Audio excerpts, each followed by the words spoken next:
I almost don't want to talk to you until it's over, because you need to enjoy this and take it in as much as possible. I think it's, old guys like me talking about what you should know or what you should. No, I think it's really cool. This is your journey. You've got a better handle on it than our generation had.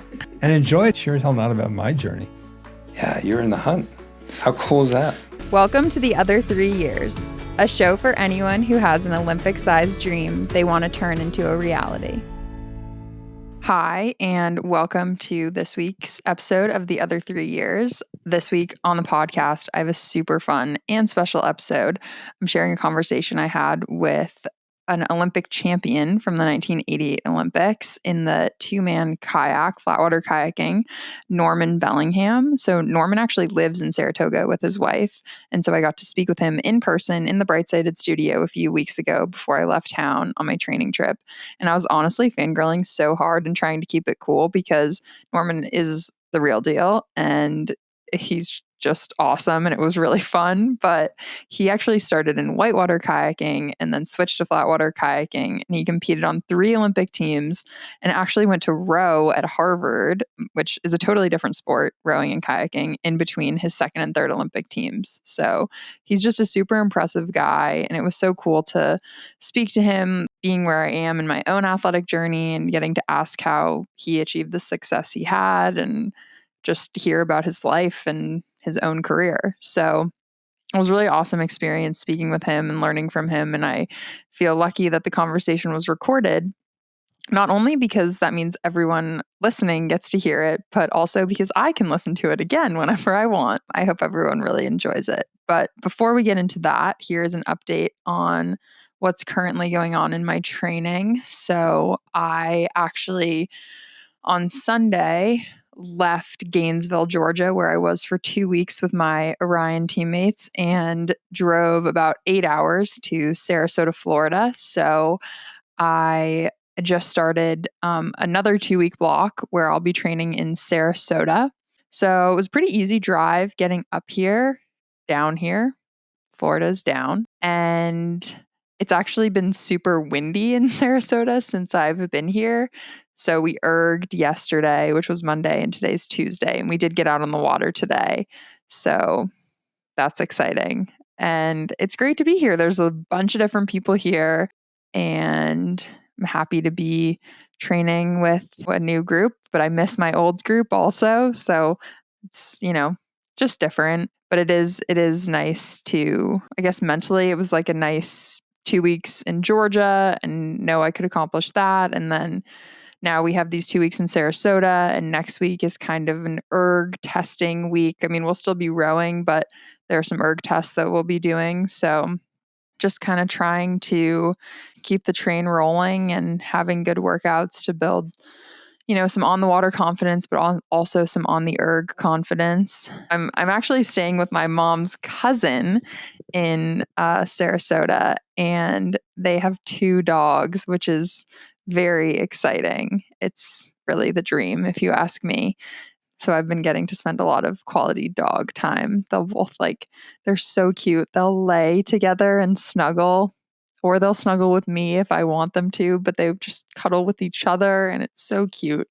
So it's also been really fun that I get to stay with my mom's cousin Barbie and her husband Todd, because it's, sort of like a host family, but also like family. So it's just a comfortable scenario, and I'm happy that I can feel, as at home here as possible. Other things to highlight: I just got my Whoop year-end review, which everyone should have a Whoop. And actually, plug, you can get a Whoop and get your first month free with my code, which I'm 99% sure is Kristi #1. But apparently I spent over 900 hours exercising this year, which seems like a lot, but I don't actually know. But I was in the top 1% of Whoop users in my strain. But I guess that makes sense because I am an elite athlete. So exciting. I love my Whoop. Whoop doesn't even sponsor the podcast, but I love my Whoop so much. So I'm a big fan. Yeah. So that's really all that's going on. I'm in Florida now. I'm a Florida woman for the next couple of weeks, and then it'll be Christmas, and then I'll be a Florida woman again. So If anyone has any Sarasota recommendations, let me know. But now it's time for my conversation with Norman. So I really hope everyone likes it and have a great time listening. So Norm, I'm so excited to have you on the podcast and to meet you in person. It's very exciting. I thought that obviously you've had like such a successful and like full athletic career, which we will 100% get to. But I think just to give some like context to who you are and like your background, if you can just share with me and with everyone listening, like a little bit about growing up and how you got involved in sports in the first place, both like kayaking and I guess just sports maybe. Sure. I grew up for the first 12 years or so, 14 years of my life, mostly overseas. My father was in the Foreign Service. And so we were in Asia. But when we were in Asia, my father in Nepal got a Navy surplus raft sent over. And so we did some of the very first whitewater rafting in Nepal. And that got me hooked on that sport of whitewater. I wanted to be a mountaineer growing up. Yeah. Heroes like Edmund Hillary and people like that. We came back to the States, to the D.C. area, and I went to a summer camp where there was some whitewater canoeing going on. Actually, I found a summer camp that had that. And two of the sons of the owners of the camp had national level experience in whitewater slalom. One won a bronze medal at the 1972 games, and he was a hero to all of us, Jamie McEwen. So at that stage, I wanted to be an Olympic athlete. So it really kicked in around when I was 12 years old, and I wanted to be like Jamie. I think we all did. He was a good-looking guy, incredibly humble. He had gone to Yale, where he was the captain of the wrestling team, and he married Sandra Boynton, who we just thought was a beautiful blonde, but she was far more successful than him. She was Boynton Hallmark cards. I don't know if you are familiar with like Hippo Bird Day to You, Oh, yeah. Yeah, so she's done those, and she's been remarkably successful, and she's incredibly creative. So the pair of them together were really, quite the couple, and we thought this was a path that's worth following. So by the age of 14, I was introduced to the U.S. slalom coach, a fellow by the name of Bill Endicott, who had been a rower at Harvard, and he had rowed under Harry Parker. And he was training the U.S. whitewater slalom team to become very successful. They were suddenly taking on the East Europeans and the Austrians and the Germans, and a sport where the Americans hadn't really done that well prior to to that period. There had been a group out of Dartmouth that had done well a little bit before, but now all of a sudden they were vying for world titles. And I saw these people paddling at a level that was incredible. It was beautiful. It was like ballet on the water. And I wanted to be part of it. And this fellow Endicott said, I was good enough at age 14, 15 to train with them. It was a small group, and that became my sport. And by the time I was 17, I was on the national team, and I did well enough. But that sport was not in the Olympics anymore. It was been on the 72 program and was taken off and didn't get back on until the 92 program. Okay. So in the interim years, there was a sport of flatwater sprint. So it started at the Berlin Games, and you race over a course back then of 500 meters or 1,000 meters. Now they have 200 meters as well, but you have singles, doubles, and fours. So it's somewhat analogous to rowing. They use the same course as rowers. Mm-hmm. And it was a sport in which East Europeans were dominating, and the West wasn't that good. But I shifted sports, I guess, in January, February of 1984, and it just clicked for some reason. It's a pretty significant shift from a slalom boat to a sprint. Yeah. But the 84 trials were in April, and I managed to make the team. Wow. So back then, it was a full team that was sent. So I made the team as a youngster and stroked the 4, and we had a poor race. We were good enough, I think, in a boycott-depleted field to have come maybe 6th or 7th, but we didn't even make the semifinals. So that was pretty devastating. Yeah. And I didn't want to give the sport away, and I didn't want to go to college yet. So I just said to myself, I'm going to train full-time because I'm not a good enough athlete, nor am I smart enough to do both at a high level. So I said I'm going to take 4 or 5 years off and train for the 88 games. And long story short, I ended up going down to New Zealand. They were the first Western nation to really challenge the East Europeans. And they let me train with them. And they taught me how to strategize races. They taught me how to train. They taught me technique. They were remarkably welcoming. And I progressed pretty quickly with them. And so by 1986, I was sixth in the singles at Worlds, 87. I was fourth, but I was winning some internationals at that time and become one of the top 500-meter guys. And during this time, we had another top kayaker. He's better than me, Greg Barton, who's somewhat legendary in our sport. Greg was my roommate at the 84 games, and we were always pretty much put together as roommates. But Greg really didn't want to race with anybody else. He was a top singles guy. And we had some clashes because all of a sudden I was coming up now as a singles guy. And eventually he said, we should probably try a doubles. And we got in. And at first it didn't really work, and then it really clicked. Anyway, 88. Greg won the singles in the 1,000 meters, and then we both won the doubles 1,000. So that's where the gold medal was. And then I had to sort out after that about school. And I was accepted at Brown, but then my coach, who had gone to Harvard, found out that I was going to Brown and contacted me and contacted Harry and sorted out that maybe I should go to Harvard. And I was excited to do that. And so I ended up at Harvard, and it was wonderful to row for Harry. I studied economics. And as the 92 games approached, I really wanted to go race singles. That had been my big event. And so I decided to take a year off, and I trained for the 92 games. And everything was going great. I was pretty much undefeated going into those games, but it was a photo finish. There was 5 of us, and I was fourth. That's the way it works out sometimes. But the fellow that I'd set up a training group in Newport Beach, and the fellow that I trained with in his training program I wrote won the gold medal, a fellow from Finland, Mikko Kolemainen. So wow. In a roundabout way, it was similar to what had happened to me 4 years prior, because when we won a gold in the doubles, the New Zealanders came second. So that was, in some respects, pretty gratifying. Yeah. Then I had to sort out what to do. Finished my undergraduate work, wrote a thesis on financial incentives as it related to athletic performance. My thesis advisor has gone on since to win the Nobel Prize. Wow. He was really junior professor at the time. I feel like I should mention that because I'm kind of excited for him. So he was pretty tough on me and made me do fairly advanced level mathematics because he was an econometrician. But it got me excited about how I could write papers and do work that would contribute to the improvements of institutions. And the Olympic Committee offered me an opportunity to work for them. And they said, you can just keep doing what you're doing and write up a job description. So did that for a couple of years. And we had some other programs that I think were pretty successful as we led into the 96 games in Atlanta. Created some programs with some other people that really targeted increasing the medal count for the U.S. through adding additional support to athletes, coaches, and national governing bodies. And then I was told that I had a good mind for private equity, and I didn't even know what that was. So I started asking around and talked to one of the individuals who was very accomplished in the field, a fellow by the name of Warren Hellman out in San Francisco. And after a long series of compliments, I finally realized he's not going to hire me.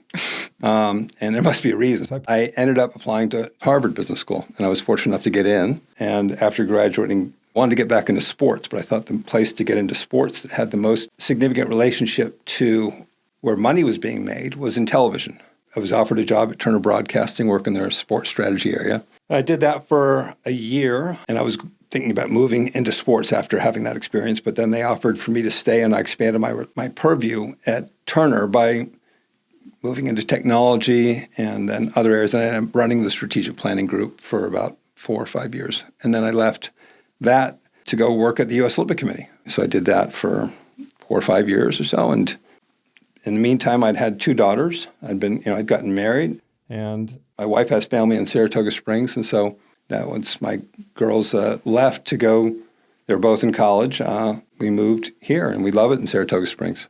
So that's my story in a nutshell. That's a lot. That was awesome. No, that was so good. That was awesome. I have questions, though. Okay. I feel like it's really cool when you were younger and you were making decisions of, I'm going to go for this. I want to try to make the Olympics. I'm going to go for this. I'm going to do this. Obviously, now it was a little while ago and you made certain decisions that led you, down the path you went down. But when you were deciding to not go to college for a few years or to go to New Zealand to train or any sort of those decisions that sort of, I'd say, like significantly altered your path, how do you feel like you made those decisions? Were you just, yes, this is what I'm going to do? Or do you feel like you went back and forth on things? Did you have like advisors? Did you talk to your family? Yeah.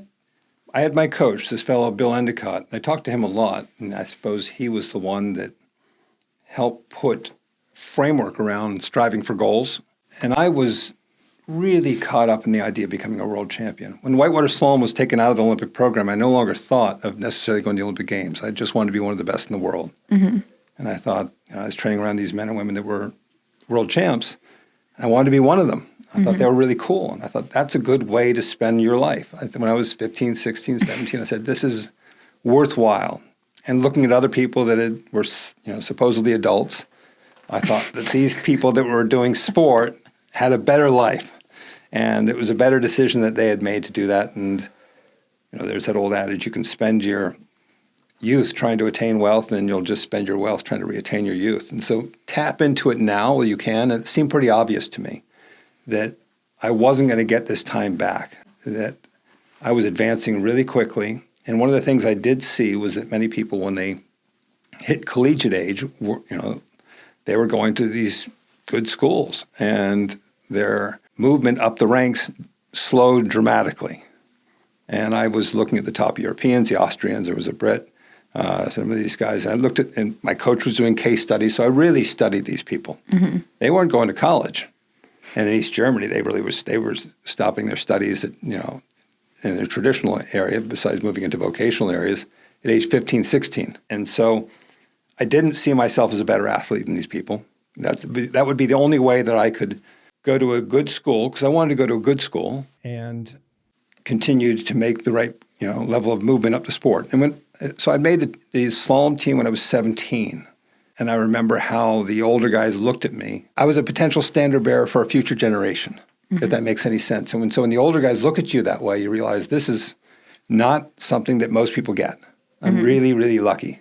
Mm-hmm. I'm fast, and for whatever reason, maybe it's the right genetics or physiotype, or I just have the right coach and I'm in the right environment. Whatever it is, I should take advantage of this, because I'm very unlikely to have this sort of experience elsewhere. If I go to college, maybe I'll be an accountant, and that just doesn't seem to be equal to this, and I can do that later on. Yeah. Maybe I'll be 4 or 5 years behind the curve, but that's okay. You just have one shot through this, and the cool stuff requires taking risks. And so I don't know if I intentionally did it, but I kind of did. As I look back, I would put myself in positions where I didn't have any other options, and so my back was up against the wall. So my parents were very upset with me when they found out. I mean, you have to remember, this is now in the 80s, but I didn't take my SATs or anything, and I didn't apply to any colleges. And when they found out that I was now graduating high school, and I had no plans nor any intentions of going to college with my older brother at MIT, they were, appalled is one way to put it, or probably upset with themselves for not being on top of me. But it was kind of intentional. Yeah, I didn't want to eat, because I probably could have gone to University of Maryland or something, and that would have been fine. And when I switched sports, I realized, okay, I have a chance to make the Olympic team in the sport of sprint. And if I do make the Olympic team, then there's more money in that. So I can keep doing this sports stuff. And it's pretty cool. And those flatwater guys are pretty cool also. They're not just, it was not just the whitewater slalom guys. They seemed like people that were worth emulating to me as a young guy. Maybe it's just because they were really strong and good-looking guys or something. I don't know what it was, but they seemed like they were living lives that were pretty interesting. Yeah. So, again, I moved up pretty quickly, and I think some people would say it was because I just had some natural talent and so forth. I do think there's a lot of it having to do with I didn't have any other alternatives. Yeah. And so there's a lot of fear driving my work ethic. And I think I came to the training environment a lot more geared up with a lot more intensity in preparation than most people. And it was because I didn't have any other options. And I was really aware of the fact that I could go back to work in construction. I didn't see a lot of hope for me elsewhere. Yeah. And this Olympic world, I also did know that if I could make an Olympic team, it would open up a lot of other doors. Yeah. I mean, for legitimate or reasons that were maybe less than legitimate in terms of having it be a stamp of the value of the worth I can bring to an environment. But I was going to take it either which way. Yeah. In some respects, society I thought was pretty brutal in how it dealt with me after high school, making me work construction. Yeah. So I just saw that's the way it worked. And as I reflect back upon it, I do think that there is something to be said for putting yourself in a position where you don't have any other options other than to succeed. Yeah. Yeah. No, I mean, I totally agree because I think that like right now, my type A brain wants to have a plan for the day after the Olympics. Like I have a desire to know that I could go right into some job or go to school or whatever, like have something else lined up, right? Because that makes it less scary. Yeah. But in actuality, to like perform as I would like to perform and to put everything in, like it needs to be, there is no the next day. And that's sort of like the same thing. Your back's up against the wall because then you have no choice but to, to do it. It's hard to tell some people that because they may take it the wrong way, which is, there is a point at which you now need to think completely. Now your back's up against the wall in a different way, like in a larger picture with society. But as you're approaching your athletic dream, I remember hearing something about Paul McCartney talking about why the Beatles did so well. He said, well, we were in Hamburg and we had no other options. We were thinking it through all the time, how to make better songs. And he said essentially his back was up against the wall. You don't think of the Beatles that way, right? Yeah. Not to compare myself in any slightest way, but there's the idea. I think that's a common thing for all of us, is that if you're in that sort of situation, by hook or crook, you'll figure it out because essentially you're trying to survive. How do you feel like the wins and losses affected you, or how you kind of worked your way through that? Obviously, it's amazing to have won an Olympic gold medal, and then you go to Harvard and you're rowing, and then you decide to go back to the Olympics and, to come forth. And I think that the perspective that you gave of, the team that I trained with and the guys that I trained with, like, ended up winning and that you played a part in that, I totally agree. But I'm sure in the moment it didn't feel that way, right? Nice. Like that's something you probably gain perspective over time. So I'm really hesitant to tell you this because you're in the middle of it right now. Really. So after coming fourth in two events in the 92 games and losing out on the single spot in 88, those are devastating things for me. Devastating. And I remember specifically, you have those scarring moments where you can remember almost each second sitting in the tent after the fourth place in singles with a towel over my head. I couldn't believe I'd come fourth. Just sort of sobbing. I was just like, this is like my dream was not it was just like, it's almost cruel. Fourth place. Yeah. But upon reflection, yes, you realize that I really am hesitant to tell you this. That doesn't matter. And you know this. I just don't want you to think about it. So up to the I used to think that it's a philosophy that has to stick with you until that moment, till a day or two after you cross the finish line. That is the most important thing in the entire world. The truth is, afterwards, it doesn't matter at all because it was your character. If you did that, everything that you could do to reach your maximum potential, then you have developed great depth to your character and to who you are. You know who you are. People talk about these journeys to find out who you are. Well, you just went on one hell of a journey to find out who you are.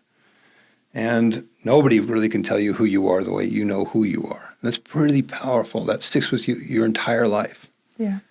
Yeah, that process that got you to where you are so that you're in the hunt. You're in the hunt now, Kristi. I think it's one of the most exciting things in the world, where you are right now. You can look forward to the 2024 games and you're in the hunt for the title. That's really exciting. And to me, as I reflect back upon it, the thing I'm most proud of is in the singles in 1992, I was favored to win. And so paddling around with the other 8 boys in the final, trying not to look at each other. You don't look at it in the eye. You kind of do glances, and you got 10 minutes to the start. You got 8 minutes to the start. You see the clock winding down. And, however it ends up is how it ends up. And the fact that it was a photo finish with 5 of us is, just kind of, well, that figures. And I can give all kinds of excuses as to why it didn't happen, but I didn't blow up. I had a good race, and my friend won. And I believe, I was friends with all the other guys in the race. We all respect one another. So to me, the journey was almost over at that point. I remember pinching myself at that stage and go, wow, this really worked out. Yeah. That was what my dream was. That I think my dream should have been a little extended, probably another few more minutes. So I think I probably thought through up to the start line more than I did through the course of the finish. So I didn't have a perfect race. Yeah. So. It is kind of crazy. Like when I was in high school, I don't know, I would think when I'd get nervous, oh, well, it's not like I'm racing at the Olympics. Like I would think that all the time, high school and college, and even elite rowing. And then we're literally driving to the Olympic final. And I just had this moment of like, oh no. Yeah. Now it's happening. But in an oh no, but also a oh my God. Yeah. Like, because you're right. You still feel like the person that you've always been and, you know, whatever, either in a positive or negative way. And I think that was a really cool experience for me and has been cool to reflect on. Really, I mean, not anybody. Obviously, there are genetics and things have to work out in your favor and all this stuff. But I always thought that people that like won Olympic gold medals were just special people, like on a different pedestal, you know, when I was younger. And that's not really true. No. So. But it's good for young people to think that, to give them impetus to work hard. To work incredibly hard. Yeah. You know, so you don't want to destroy that. No, young people necessarily. But as people get older, it's. I mean, it takes a lot of hard work, but I think that it's important to know that you can choose to do the work. Without a doubt. So it's interesting, your idea. When you did realize this was the Olympic final you were in, it worked out well for you. So you were able to push through the stress that can bring, the realization. We used to think that we would have to try to tell ourselves this is just another race. So we'd be in the Olympic, you'd be in the semifinals or the finals, and you're trying to tell yourself this is just like a time trial, or this is just like a big race at Nottingham or something like that. I suspect that the way you're approaching it is better. Yeah. Well, it's interesting. Last year in 2022, we were at the World Championships, and we have a new high-performance director. His name is Yossi. And I was racing in the double, and it was right before the semi, and he said something along the lines of, you know, feeling ready to go. And I was like, yep, just like every day, you know, just another, like what you just said, right? Just another day. And he like stopped me and was like, no, it's not just another day. Like you have to finish in the, you know, in the semis, you have to get top 3 to make the final. Making the final is important. Like this is not another day. And we had ended up having like a crazy race in the semi, had to sprint from behind and made the final. But like, I also think I was an appropriate point of my athletic career to hear something like that because it didn't really freak me out. It was more like, no, he's right. This is not just another day. I can't just go out there and think like I have to bring my A game. You know, not that I wasn't going to, but I do think it was a good coach giving a good coaching moment. Well, we would sometimes, when I was in New Zealand, train with these guys, and now that's the process of training and the understanding of how you build up a base and you do the, I don't know if they call it lactic acid tolerance work. I don't know what they call it now, but that's all common knowledge in all sports. But it was new back then, and knowing what to eat. Like we didn't, you know, what are you supposed to eat beforehand? You know, it was the previous generation was into steak dinners and all that kind of stuff. And so the knowledge was being refined, and sports psychology was a new piece of that equation. That you guys have it better sorted out than we did for sure. And the way you can tell that that's true is a little embarrassing, just because we like to think our generation had it together, but we would always invariably in a finals have somebody blow up. So if you were, Greg Barton used to always say, if you make the finals, you can be sure you'll at least be top 8 because somebody's going to blow up. And it's because somebody's going to try to perform better than their potential, and she'll be halfway through the race, and all of a sudden lane 4 is going out the back door. And it's because he thought he was going to win, even though, you know, he probably should have been happy with a 4th or 5th place, but he thought he was going to win, did a flyer, and couldn't hold it, and realized at the 250 the Russian was pulling past him, and he was done. So he says, "Screw it, I'm not, you know, I have nothing in here," and he'd blow up, and it happened all the time, and that doesn't happen anymore. That sort of thing, and it's because of the sports psychology, the planning for racing, and so forth is much more sophisticated. Yeah. So. Sometimes people still do that. Yeah, I'm sure. I mean, it's human nature to do that sort of thing. Yeah. I think you find yourself in the finals, and if you don't have the right sort of coaching support and others that can help you get in your head and to deal with that, then it is sort of human nature to say, I'm going to go for it. Because people always say that to you, go for it, go for the gold. Well, you know, if you're lucky to make the finals and you know, a phenomenal performance would be 3rd or 4th, maybe you shouldn't go for the gold. You should try to, you know, put down a really good race and be very happy coming in third or fourth. Mm-hmm. And you should celebrate that. Yeah. Yeah. My mantra going into it was just race up to your full potential, and you'll do just fine. Yeah. And I was a pretty high-strung guy, so I was pretty keen to go at it. Yeah. I also can be quite high-strung, and I'm just curious. Like, I think that a lot of things that make people very successful athletes, then I'm curious about the like transition into quote unquote like the rest of your life, and if you feel like you used the same sort of motivations and like framework and guidance into jobs and careers and stuff like that, or if you felt like you needed to sort of mellow out a little bit. Well, both. You have fun and you enjoy it, so you should enjoy where you are right now, and Yeah. you should enjoy afterwards. And the fact that you've been part of this amazing group striving for, higher standards within this sport is something that matters, I think. Maybe it doesn't matter, but I think it does. If it doesn't, I hope it matters. Nothing matters. Maybe winning the Nobel Prize in chemistry doesn't really matter. Who knows what matters? I think what you're doing matters. So enjoy it and appreciate the fact that you're in all of this, and that it's by virtue of what you've done and the hard work. But transitioning, your character is now pretty well established, and your work ethic. I think rowers are some of the most desirable workers that there are out there, and it's not surprising that rowers do so well. Thank you. Yeah. Cool. Is there anything else that you wanted to talk about? Do you have any questions for me? How do you feel? Are you excited?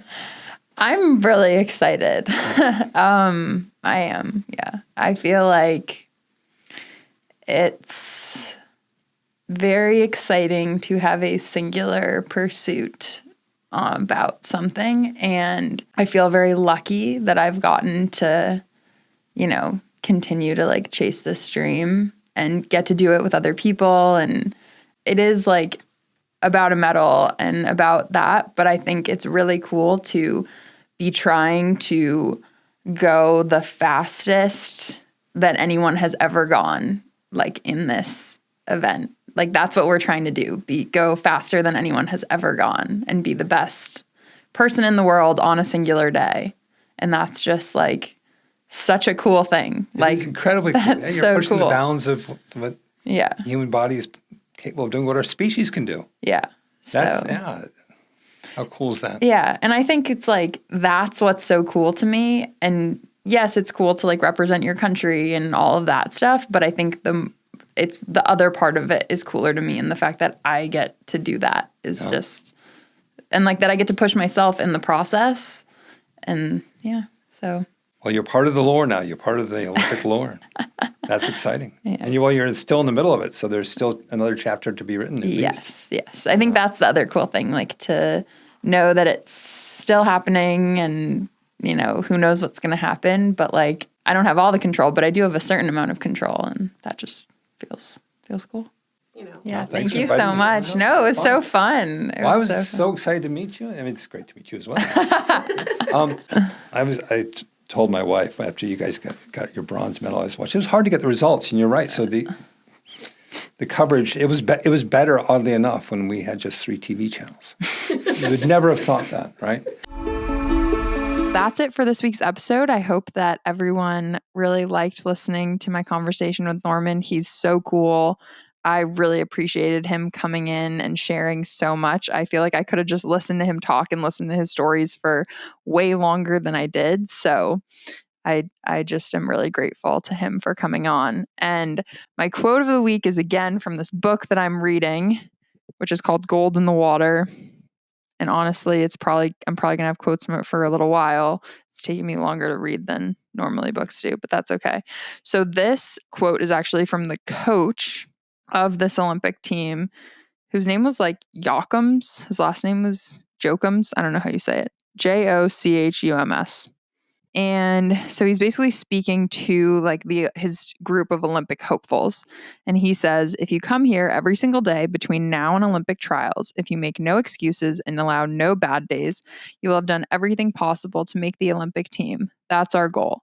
If you begin this journey but don't meet those requirements, you're someday going to be my age and you're going to be at a cocktail party.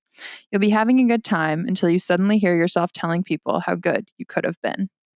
Yeah. Take those leaps. try things you might not want to try. Okay, thanks for listening. See you next week. Bye.